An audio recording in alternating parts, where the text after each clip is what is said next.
On last week's podcast, I had done a little thing on California and how the California State Athletic Commission is looking to put some new rules in place to deal with some of the issues we've had in the past with weight cutting as far as guys cutting too much weight or fighters missing weight.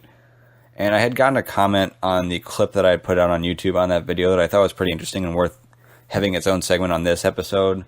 So what the comment was essentially saying, and it's not something that was even just specific to that comment, but it's something that you see a lot as an MMA fan. You see it on a lot of comment sections on MMA sites, whether it's the comment section on an MMA fighting article on Facebook, or whether it's just on the articles themselves, whether it's MMA Fighting, MMA Junkie, the Underground, wherever you go.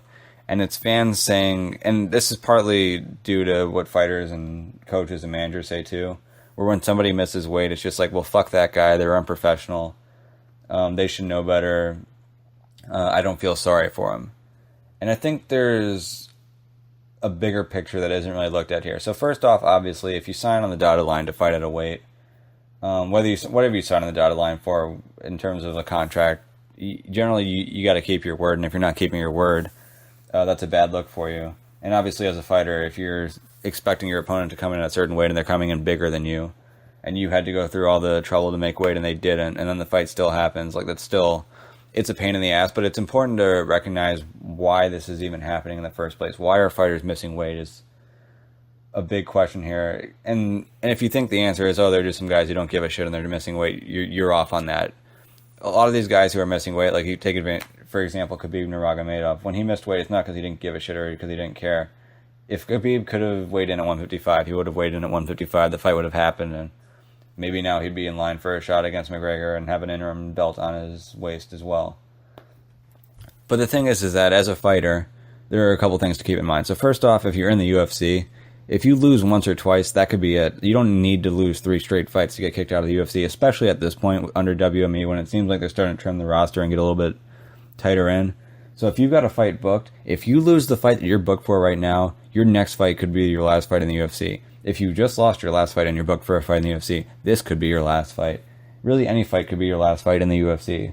So when it's that important to win, when it's that much pressure to win, you don't want to be in a position where if I walk around at 100, for example, I walk around at 145.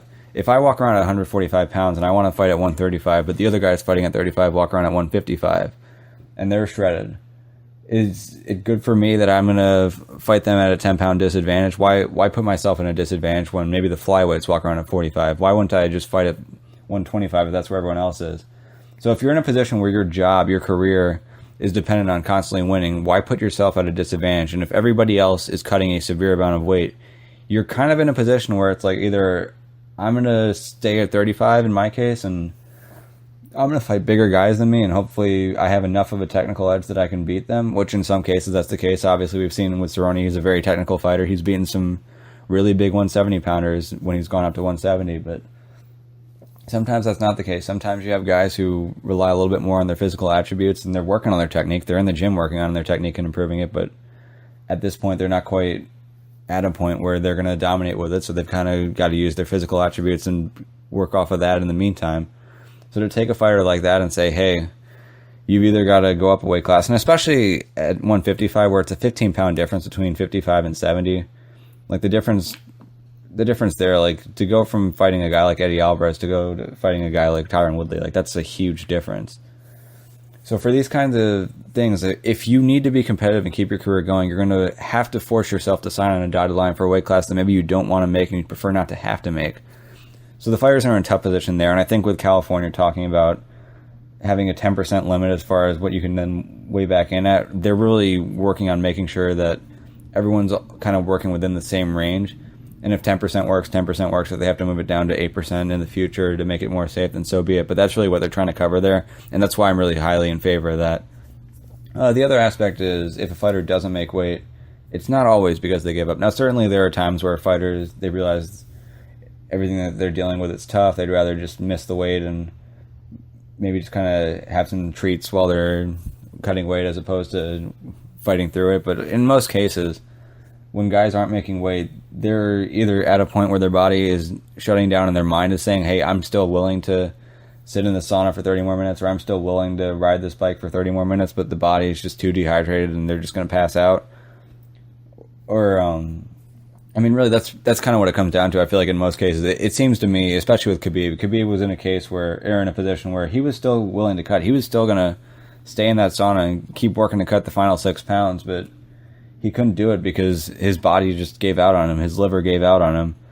And at that point, you can say what you want, but I mean, if your body's not willing to do what your mind wants to do, can you really blame someone on their profession, call them unprofessional? I mean, professionalism, integrity, a lot of that's all kind of stuff that's handled within the mind, but if the body gives out on you, the body gives out on you. So for Khabib, yes, I'm very disappointed that he missed weight. We're going to see other guys miss weight in the future. I'm going to be disappointed when they miss weight too, especially if they have to miss their fight.